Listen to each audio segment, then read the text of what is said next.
Welcome to A Better Divorce podcast, where we have conversations about the emotional, financial, and legal issues that are on your mind or should be on your radar if your goal is to keep your divorce out of court. I'm collaborative divorce attorney and mediator Andrea Vacca, and I know that how you divorce matters to your long-term well-being. That's why it's my mission to help you have a better divorce with as little acrimony as possible, so that you can create the best life possible on the other side of your marriage. Hi, everyone. I'm your host, Andrea Vacca, and I'm very happy to welcome Debra Boulanger to the podcast today.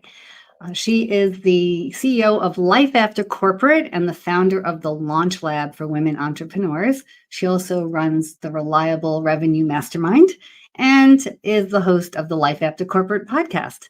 So basically, she helps smart, accomplished women leaders make the leap from corporate to entrepreneurship. And why I'm so excited to have Debra on the podcast today is because we're going to be talking about that part of the life after divorce, and how you can see divorce as an opportunity to reinvent yourself. So welcome, Deb, to the podcast. Thanks so much, Andrea. It's such a pleasure to be here. Yeah. So I am really happy you're here because looking at divorce as an opportunity to reinvent yourself and create a business that speaks to your passions and is financially lucrative, that's also really important. So we're going to get into all of that today. But I'd like to start with a little bit about what I know when you've been divorced, and you've reinvented yourself. So I know from our talking to you, life really hit you full force around that time when your marriage ended. So I was wondering if you could just tell us a little bit what was going on for you around that time and the experience that you have as somebody who went through divorce and started a business. Yeah, absolutely. So it was about 12 years ago. And truthfully, I was at the pinnacle of my corporate career. I had achieved a lot of success, but I was also hitting burnout at the same time. And while on a business trip in Las Vegas, suddenly it hit me that something was going on with my marriage. And I dug a little deeper, and certainly, that was proven to be true. It was the case. And I ended up coming back from that business trip, having a heart-to-heart with my husband and deciding to get a divorce. And at that time, our son was about 12 years old. And I was on a track where 2 days a week, I was out of the house about 14 times a year. I was traveling extensively to other places in the US and Europe, and realized that my life as it was not sustainable to this new life I was about to enter into as a single mom.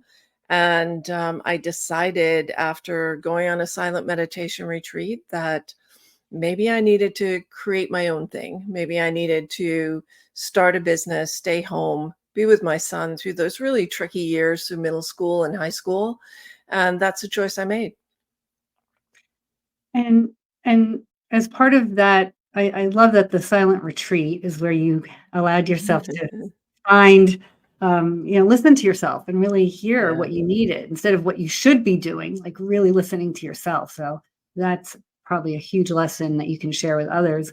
And so you got divorced. That was happening. You were changing careers, and just briefly, like, where are things now with post-divorce for you and your Yeah. family? How did all that work out? Just wondering, because people wonder about these things. How did it go for Yeah. you? Yeah. And I forgot to add that at the same time, I was hitting menopause and my mother's dementia was advancing rapidly. So there was just like so much going on in my life. So fast forward 10 years later, 12 years later, my son is now 20, almost 26. And my ex-husband and I text each other. We've been able to create a life after divorce where we even have blended family holidays where it could be Thanksgiving or Christmas, and my ex-husband and my partner's ex-wife and our children and, aunts and uncles or sister-in-laws and brother-in-laws are all sitting around the same table. And I'm really happy that really for all of us, because I think there's a lot of mourning that the children feel when their families are broken up. And there's nothing that's a bigger gift to a child than having parents who can still talk to each other and function together after divorce. So I'm grateful that we've been able to do that.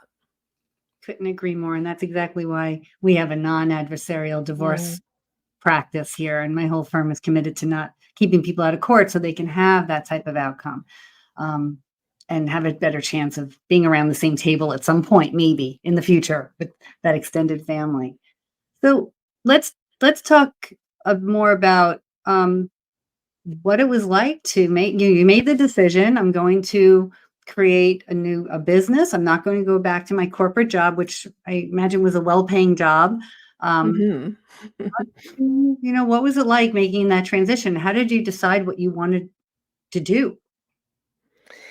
It was I was really just following my nose, so I felt like I completely needed to reinvent. So, number 1, it was the whole psychology of, how did I get here in the first place after 25 years of marriage? Like, why am I getting divorced? Where was I not showing up in the relationship? Where did I put my head in the sand and I was just not paying attention? I had checked out. I had checked out emotionally. And so number 1 was a kick-ass therapist because, you can't go on not you can't sleepwalk through life. So that was number 1. And then just realizing that I had to reinvent from the inside out, not just psychologically, but spiritually and health-wise. So I got a health coach. I changed up what I was eating, which really reinforced how I was showing up mentally as well. I got a personal trainer. I eventually decided to become a health coach. My health coach said, "You'd be a great coach. You might as well," and I had nothing better to hang my hat on. So I was like, really? I had this feeling from my silent meditation retreat that I was really meant to help other women in midlife who are going through these types of transitions. And so I created a program called Feeding Your Freedom that was based on nutritional science, but also psychology, spirituality, advocating for yourself, taking care of yourself, becoming a receiver and not just a giver and a doer. And I put that program into market and then realized that many of the people who were in my peer circle were not successful in launching businesses. And my past experience in corporate was sales, marketing, product development, and running a line of business that was a multi-million dollar business internally. And so then I realized I didn't have to throw out my corporate experience in order to create this new life that I could coach and I could bring in the business experience and I could coach other women who are starting businesses. Wow, that's a wonderful, realization. You knew you wanted to help women, and then to figure out where they really needed the help and how you could really bring what you knew to help them, right? So putting those two things together. But if you hadn't taken the chance to be the health coach, you wouldn't have seen those women and what they really needed and that you really could help with. So love that. I've worked with it's not uncommon. I have, number of clients over the years who have felt pretty stuck in well-paying jobs. It could be men or women. They're emotionally draining. They could be law jobs, finance, corporate, but they're the primary wage earners or they're making good money, close to equal to their spouses. If not now, in the past, they know how to make money. They've made money. They've Mhm. been paid for their work. Now the divorce obviously puts a strain on finances, no, regardless of your level of wealth. It's a big shift. Mhm. And I have clients who just feel very stuck, even more stuck than ever, in a job that has to pay the bills, but isn't feeding their soul and isn't Mm. really speaking to them anymore. So, how do you suggest someone in that kind of position where people are depending on them? They need the money, Mhm. they don't have maybe the opportunity to take a huge jump. Like, how do they think about what's next for them? Yeah, you don't have to be all in, right from the very start. So one of the clients that I'm working with is actually gone part-time in her corporate job. So she's working half-time for her company and the rest of the time she's building out her practice. And she's finally at the stage now where there's so much demand for what she's offering that she's feeling confident as the primary wage earner in her family, that she would be able to now make this transition. And many women are the primary wage earners in their families. And so it becomes even more important that you test before you invest. The other thing you can do is test out a few ideas before you make the leap. If you can carve out the time, whether it's going part time, or in my case, I took a lateral move. I went to my boss and said, all of these things are going on in my life. I can't continue to manage this line of business and the 53 people that are working for me and all the travel and still handle what's going on in my personal life. And I'm exceedingly grateful that he created a position for me as an individual contributor so I could have that breathing space to kind of figure out what was next for me. And then I have other people in my life who are high paying corporate leaders, and they plan for the future. They bank their bonuses and they have a cushion, but realize that it's just going to take some investment and there is a ramp up time. It's naive to think that you can just leave a job and replace a hefty six-figure salary and without investing in it yourself. So home equity lines of credit, get the money while you still have a paycheck and you can be approved for a loan. Make sure you Right. have some financial cushion. So there, think I like this idea of taking a lateral position, staying with the company, but trying to reinvent yourself maybe within Mhm. it, and find something. Don't be afraid to ask for what you need, Right. basically. Start where you are if you need to. Um, and what about like having the drive to succeed? Like once you make this decision, even if it's part-time, wanting to build something, right, is important. You have to. I was talking to somebody the other day who was like, well, I'll see how my business does, and then I'll decide what I want to do. And if I want to take this route or that route. And it was very passive. Like, let's see Mhm. what how life happens, and I'll figure out what to do next, and I could really hear like it wasn't I didn't feel like there was that drive to succeed anymore. It was just like, let me see where life takes me. And you have now an opportunity at the end of a divorce to really move in the direction that you want. I see it as an opportunity, right?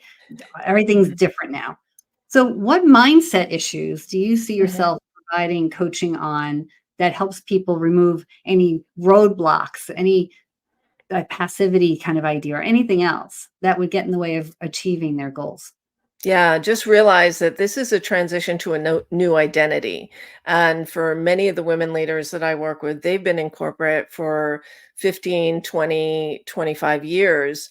And now you're leaving. This is a new identity as a business owner. And so there's a lot of fear, a lot of limiting thinking, a lot of imposter syndrome and things like that pop up. And you have to get your hustle on. And so the mistake that I see most new women entrepreneurs make is they spend too much time on the trappings of having a business, like the visibility. Even if you wrote a book or you have a website, you've got a logo, you've got corporate colors, you've got professional photos. That's great. That doesn't mean you have a business. You have a business once you have paying clients. And so it's really understanding the very few. There's only about 3 or 4 things that you really need to do in order to create the momentum to start getting paying clients, and that's the most important thing. And you have to want it. You can't have an exit plan when you first start. You have to have that drive, that fire that you're gonna make this work no matter what. Well, let's talk about having the believing in yourself that you can get what you want. So where does that come in? Like the self doubt that can creep in, the imposter Mhm, syndrome. mhm. Is it what kind of coaching are you providing for women who are doubting maybe whether they can even do this? Yeah, of course you're doubting yourself. You've never done it before, right? So we can't create a new future based on past experience when we don't have past experience to draw from. So just realize that your mind is going to just kick up all its stuff. And wherever you go, there you are. So if you've experienced imposter syndrome in corporate, which I don't even really think is a thing, I think we use the label imposter syndrome when we're doing something new and we have doubts. But whenever you're moving out of your zone of comfort into a zone of larger potential, of course your system, your mind is going to kick out fears like, well, are you sure you know what you're doing? That was a big salary. Maybe you should just start searching the job boards. And it's just a natural part of the process that as you're building your business, every once in a while, you're just going to go on LinkedIn and see what opportunities are available. And but that's okay, because frequently your colleagues from corporate and sometimes even your leaders, like I was invited back in to do a consulting assignment after I left my company. I turned out to turn it down, but it was an opportunity that's always there to package up your expertise, maybe do a project to bring in some extra income as you start to build some momentum. But the mindset issues are real. And that's why coaching is so important. That's why having someone who can lead you through the mindset challenges as well as the skill set challenges of how do you really launch a business, because yes, you're CEO, and that doesn't mean chief everything officer, but that's what it feels like, because suddenly your sales, your marketing, your product development, your service delivery, and it can feel very, very overwhelming. But if you have a guide, if you have a coach, if you have a program, a framework that you're following, then it makes it so much easier. Definitely. Yeah, and the coach can help you see your own strengths that you're not might not be tapping into, or um, and where your strengths and where your weaknesses are, and what, how to start giving things up, probably delegating, right? Growing. There's so much that coaching helps with. Yeah. What if, I think when we were talking, it was really interesting. Before the show, we were talking about how women generally work so hard in their jobs and they so overachieve that sometimes, and I've had this experience, and you've had this experience with others, where they leave and they two people are needed to replace them. Like that's how Yeah. hard they were working, and they Yeah. still don't have the confidence. They might have had the competence, but not. They still don't see themselves as so confident in what they were doing, or how to apply that. So, Yeah. anything you want to talk about there with confidence and competence and Yeah. So confidence comes from competence, right? So confidence comes from doing something and doing it successfully and feeling good about it. Oh, I'm confident. I can repeat that. I can rinse and repeat it. I can do it again. Self-worth or self-esteem is much harder to get a grasp on, because when it comes to pricing your services, for instance, the frequent question I hear was, well, what am I worth? And my response is, no one's buying your self-esteem. It's not about what you're worth. It's about the outcome that you provide and the value that you provide for the client. So by simply, taking that and flipping the lens and looking at it through the client perspective, then you can kind of decouple your self-esteem from how you price your services. But I truly believe that women especially are suffering from a worthiness wound in our society. I mean, if we look at it, it was only 50 years ago that women could take out a credit card in their own name or apply for a loan, or have those types of opportunities financially. And in the corporate world, nothing has really changed in the last I started in corporate 20 years ago. I'm in my 60s. It's been 40 years since I started in corporate, and not much has changed. We haven't moved the needle on diversity.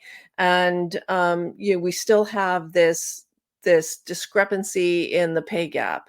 Well, when it comes to entrepreneurship, that pay gap widens. Women on average earn 30 cents to the dollar compared to men. And I do believe that is because we're operating under this unconscious conditioning of being worth less. yes. Um, does that make sense?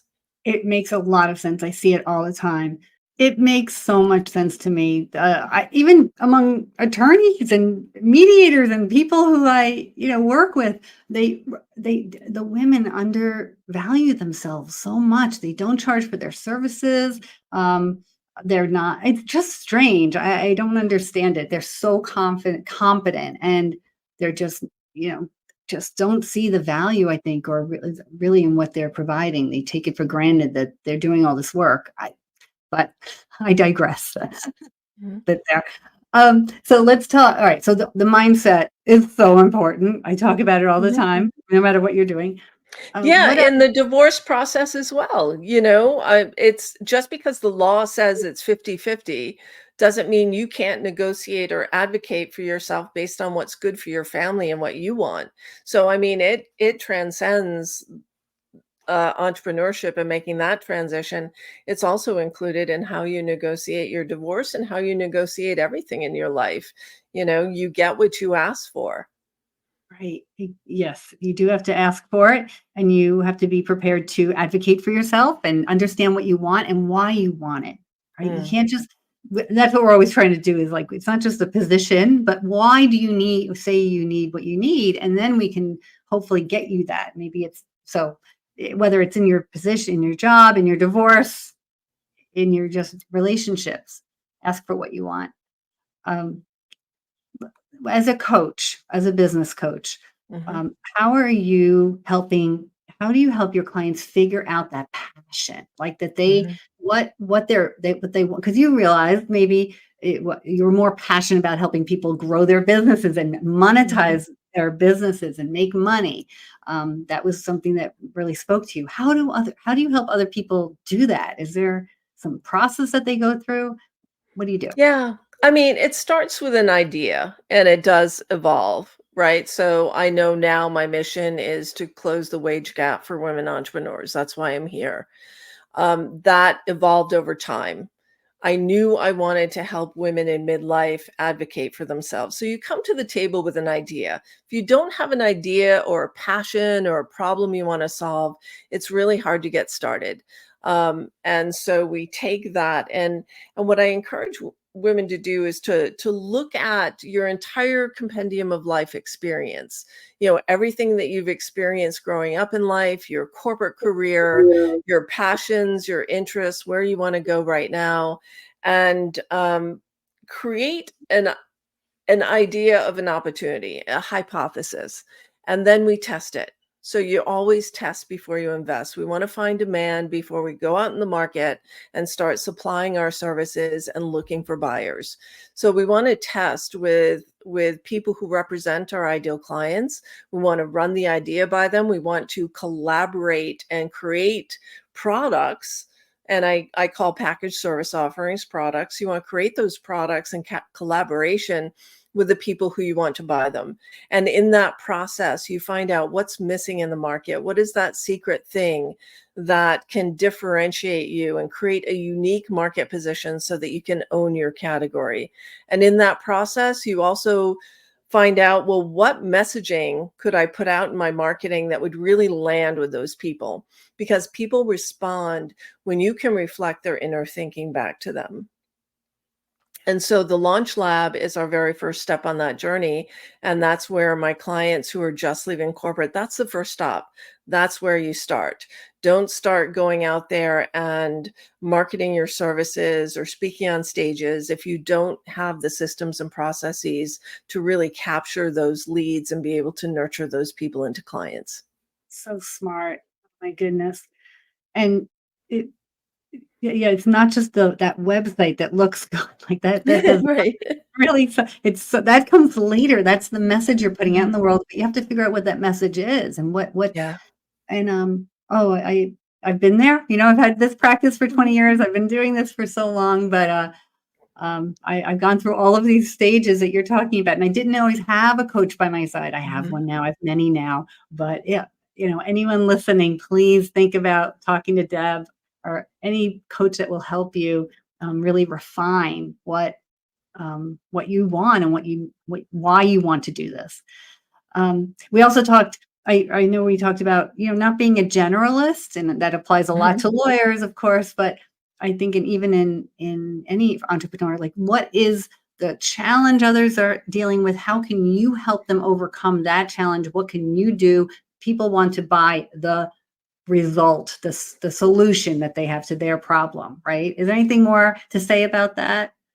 About Yeah, and pay attention to what's going on in the outside world. We've been through many seasons in the last few years. We went through a season with the pandemic where new challenges emerged for companies with managing remote workforces. We went through a season with DEI. We're in a new season with DEIB and getting inclusive initiatives through companies. We are now dealing with more women than ever making the decision to leave the corporate workforce in something that McKinsey has called the great breakup. But if you're ill prepared, then you're going to be part of the great boomerang.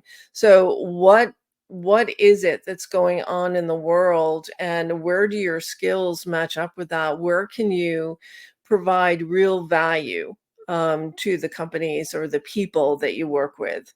And I think coaching is mainstream now. So there's a lot of leadership and executive coaches that are coming out of the coaching academies. And I think if you're an executive or leadership coach, that's great. You still have to specialize. You have to figure out what you want to be known for, and be creative with how you create your position in the market so that you can stand out and be found and sought out. right, right. People can see themselves in you and your messaging. Mhm. They know you're speaking to them exactly for what they need. I hear myself saying this to others and to myself. So, feel the fear and do it anyway. That's like the mantra lately. Mhm. And I've personally made some big, decisions lately, and things are moving. And when you look back, it's like, wow, I was scary, but I did it.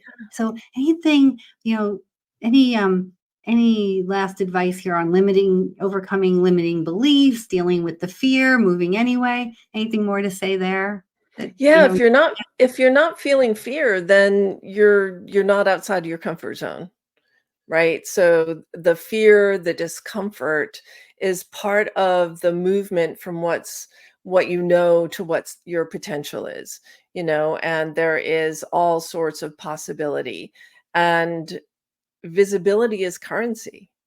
So one of the things that makes people really uncomfortable that they need to get over and feel the fear and do it anyway is that fear of visibility, speaking on stages, being on social media. You can't be invisible and discoverable at the same time. And for many women who are in midlife, for instance, who didn't grow up with a cell phone in their hand, that can feel unusual, uncomfortable, and difficult. So that's but one example of limiting beliefs. But when it comes to pricing, if you came from a family who had difficulty with family finances and money, then you have that inside of you, and you have to be really careful about projected scarcity and taking your internal scarcity and projecting that onto your clients. It will affect your pricing. It will affect your ability to close a sale. love that. Really good tips there. All right. Well, Deb, I've really enjoyed our conversation. And as you know, I end my last question for all my guests is, do you have a one better divorce tip? The one better divorce tip is to work on yourself so that you can have a better relationship with your ex. They're not gonna change. You need to change. And if you want to have a happy blended family at some point in the future, you have to change how you react to the old triggers and move beyond them. And that everything is possible. The blended family, the moving away from corporate, starting a business, anything that you feel you want in your heart, that's just your intuition kicking in and just letting you know there's something bigger, there's something better out there for you. So go and heed that. Trust the niggle, as we say. That's the niggle. Yes. Listen to that inner voice, um, and believe that you can have a better future. And Mhm. there it will start. Okay, well, thank you so much. So how can somebody find you and all the different services that you offer? What's the Mhm. best way to find Deb Boulanger? Yeah, the best way to find me is on LinkedIn, and I am Deb Boulanger on LinkedIn. I believe I'm the only one, so I'm pretty easy to find. And we have regular opportunities to join us for free master classes, and we have a new ebook that we're putting out right now called Life After Corporate: How to Make More Money, Meaning and Impact, Doing Work You Love. And if you'd like a copy of that, reach out on LinkedIn and we'd be happy to send it off to you. I'm going to reach out on behalf of a client that absolutely needs that right now. So I'm going to Okay. get that to her. So thank you so much. If you enjoyed today's episode, please like and subscribe. This will help others who are seeking a better divorce to find us and to get the life that they want after their divorce. So thanks again, Deb. This has been another episode of A Better Divorce Podcast, and we'll see you on the next episode. Thanks, Anne. You've been tuning in to another episode of A Better Divorce Podcast with Andrea Vacca. Thank you for subscribing, leaving your positive comments and reviews, and sharing the show with others. You can watch episodes at vaccalaw.com, YouTube, LinkedIn, and Facebook. And you can listen through Apple Podcasts, Spotify, Google Podcasts, and more. Bye for now, and remember, you can have a better divorce.